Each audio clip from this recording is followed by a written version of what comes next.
টংলাত সদৌ অসম বাঙালী যুৱ ছাত্ৰ ফেডাৰেশ্যন কেন্দ্ৰীয় সমিতিৰ লাই খুঁটা স্থাপন।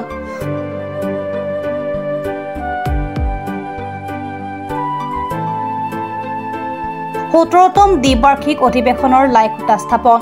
ওদালগুৰি জিলাৰ টংলাস্থিত জালুকবাৰী পূজাখোলাত আজি সোমবাৰে সদৌ অসম বাঙালী যুৱ ছাত্ৰ ফেডাৰেশ্যন কেন্দ্ৰীয় সমিতিৰ লাই খুঁটা স্থাপন।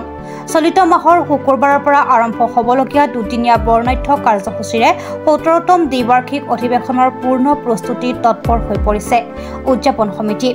আজি মাংগলিক ৰীতি-নীতি পূজাৰীৰ মন্ত্ৰ উচ্চাৰণেৰে খালিংদুৱাৰ সমষ্টিৰ পাৰিষদ দিলীপ বড়োই লাই খুঁটা স্থাপন কৰে। লগতে অধিবক্তা মলয় কুমাৰ লাহিদীৰ সভাপতিত্বত এখনি ৰাজহুৱা সভা অনুষ্ঠিত হয়। 29 আৰু 30 মাৰ্চত হ'বলৈ গৈ আছে আৰু সেই মৰ্মে আজি লাই খুঁটা স্থাপনৰ আজি শুভাৰম্ভই আমি কৰিলোঁ আৰু এই শুভাৰম্ভৰ দিনত আমি টংলাবাসী ৰাইজ হিচাপে সকলো জাতি বৰ্ণ ধৰ্ম নিৰ্বিশেষে সকলোকে 29 আৰু 30 তাৰিখে আহিবলৈ আমি অনুৰোধ জনাইছোঁ। যিহেতু আমি অসমত জন্মগ্ৰহণ কৰিছোঁ, অসমৰ কলা কৃষ্টি সকলো আমি আঁকোৱালি লৈছোঁ। সেইকাৰণে অসমৰ উন্নতিৰ কাৰণে আমিও মাত মাতি আহিছোঁ বিভিন্ন সময়ত। সেইকাৰণে অহা দিনত 29-30 তাৰিখে আমি বিভিন্ন পলিটিকেল নেতাক আমি মাতিছোঁ আৰু অসমৰ মাননীয় ৰাজ্যপালকে তেওঁক আমি নিমন্ত্ৰণ জনাইছোঁ। সেইকাৰণে আশা কৰিছোঁ তেওঁলোকে আহি অসমৰ সমস্যাখিনি, আমাৰ যিখিনি সমস্যা আছে সেই সমস্যাখিনি আমি তেওঁলোকৰ ওচৰত তুলি ধৰিম। আশা কৰিছোঁ আমাৰ যিখিনি সমস্যা তেওঁলোকে আমাক সমাধান কৰিব বুলি আমি আশা ৰাখিছোঁ।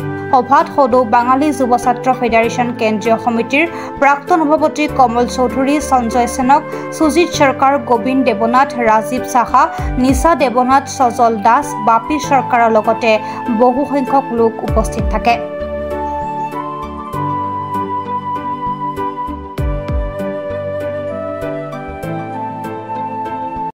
কেন্দ্ৰীয় সমিতিৰ ৭তম দ্বিবাৰ্ষিক অধিৱেশনখনি এইবাৰ ওদালগুৰি জিলাৰ টংলাত অনুষ্ঠিত টংলা আঞ্চলিক সমিতিৰ দ্বাৰা অনুষ্ঠিত কৰাৰ এটা সিদ্ধান্ত লোৱা হৈছে।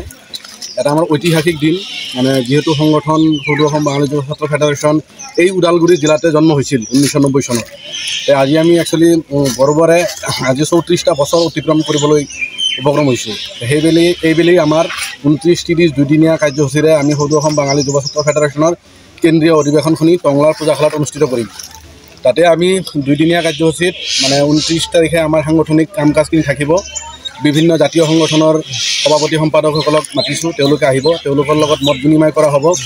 আৰু 30 তাৰিখে আমাৰ দিনৰ 12 বজাৰ পৰা মুকলি অধিৱেশন অনুষ্ঠিত হ'ব।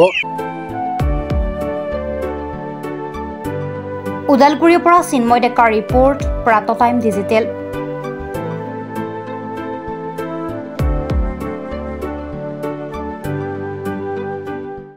শদিয়াৰ পৰা ধুবুৰীলৈ, বৰাকৰ পৰা ব্ৰহ্মপুত্ৰলৈ সকলোৰে মাজত চিনাকি এটা নাম প্ৰাতঃ টাইম।